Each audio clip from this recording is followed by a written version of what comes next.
Magic the Gathering has a huge problem, and it's Fleem. Not for some broken ability or staple status, but for cuteness and art style, causing him to gain Mascot status.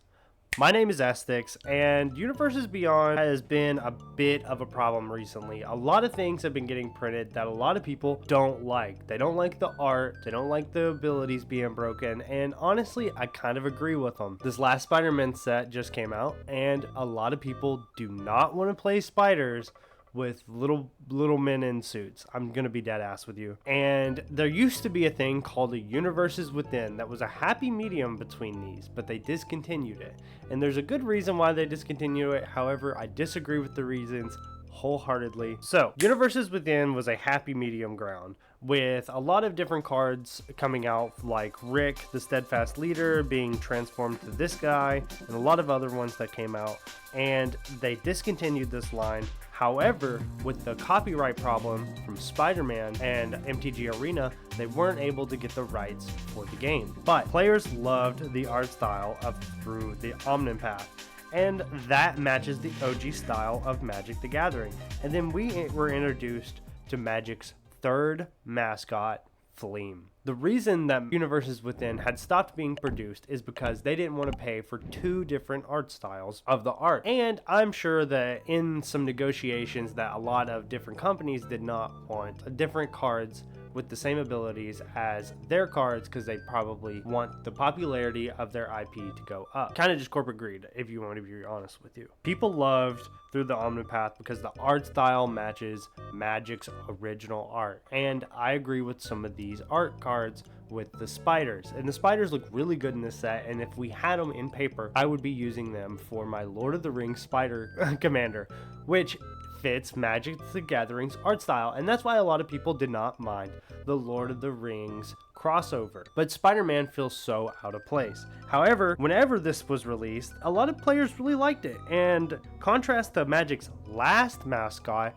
it really showed that the art style and the cuteness can shine on its own without a lot of corporate push for it to be. And that's where we get Loot, Exuberant Explorer, who is a beast noble with an ability to play an extra land every turn and to cast directly from your library.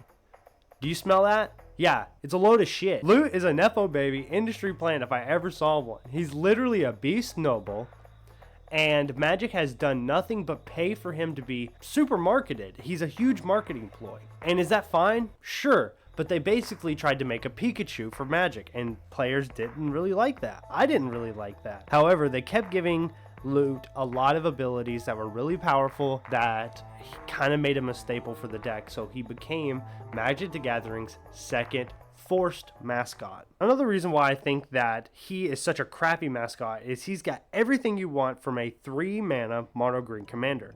He is literally a noble in lore standing in front of a freaking castle that he lives in, and just complete mass comm grad, just outside look. It smells of marketing. And they literally, I feel, tried to make a card that was so good you almost had to have it. Is this Loot's fault? Not really. This is really just they're trying to push a character, they're trying to make some money. I think he's just kind of ugly. I don't like when he shows up. I'm gonna be honest. And this leads us to our last mascot. Our very first Magic the Gathering mascot, Fblthp the Lost, who was just really a draw card engine. He was fun to play around with.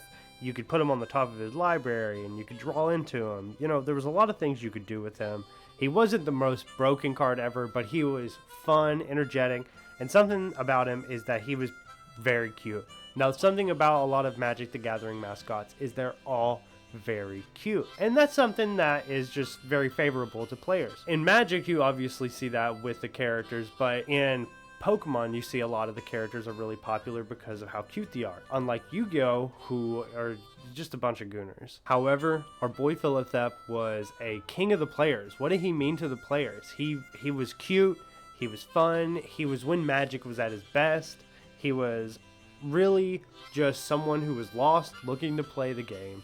And he didn't scream EDH, he screamed nice, relaxing time with your friends. Unfortunately, recently he met a fate horrible that a lot of different things usually meet, Pikachu included. Fblthp lost on the range. which made him a little bit broken and made him a staple. And they took away his ugliness. That's something that made me kind of mad. He looks like an anime monster now instead of a homunculus like he did in the original art. I will say the art is still pretty sick, still pretty good. I really like the dragons fighting behind him. The bulging eye, the long limbs, and the big old fat belly were a really big staple of him. And now he's got short legs, a really short torso, and just the biggest eyeball you've ever seen. Also, blue eye versus brown eye. That's not Fblthp. That's a different homunculus. The fact that he's not ugly is enough to almost send me into a frenzy in the first place, but I will give him props because the rest of the art's really good. It's not like it looks like crap. It's just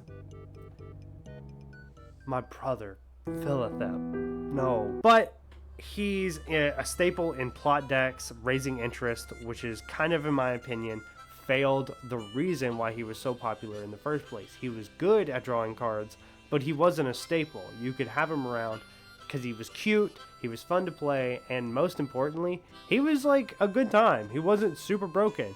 But in decks like these, plotting is so strong whenever you're able to focus on it, and I really think that they tried to make him broken for this set just so they drew up some extra dough. And I think when that failed and they kept releasing more and more loot cards, and it kind of dissolved until we fell into Fleem, who recently is a voice for a lot of Magic the Gathering players to be like, hey, we like Magic art. We don't want so many Universe Beyond. And I think that's kind of fair. I like a lot of the Universe Beyond stuff. And I'm like, damn, brother, that's too much. I mean, look at this lineup for next year. What? You got Star Trek on there? I will say, I like The Hobbit. It's like, dude, come on. You got to pick some that are good and some that are bad. Really, we got Fblthp, who was the original voice of players, to be like, this is a fun, casual game. We really enjoy it. That met his fate in Thunder Junction, who was stomped out by this freaking punk Loot, who just dominated the market because he was an industry plant. He had backing from everywhere.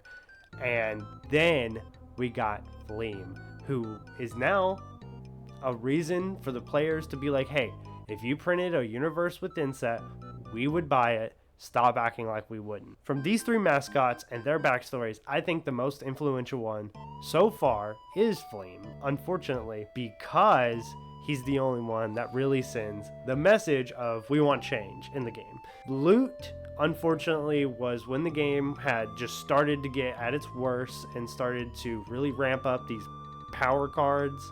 And Fblthp has unfortunately ran his course and he has died to power creep. So, those are just my opinions. But let me know what you guys think in the comments below. And if you like this video, leave a like, leave a sub, and honestly, we're trying to hit 1,000. Let's get there. We're at 525. I think we can get to 1K by the end of, I don't know, this year, maybe even before that. But thank you guys for all your support. We appreciate it. Happy castings.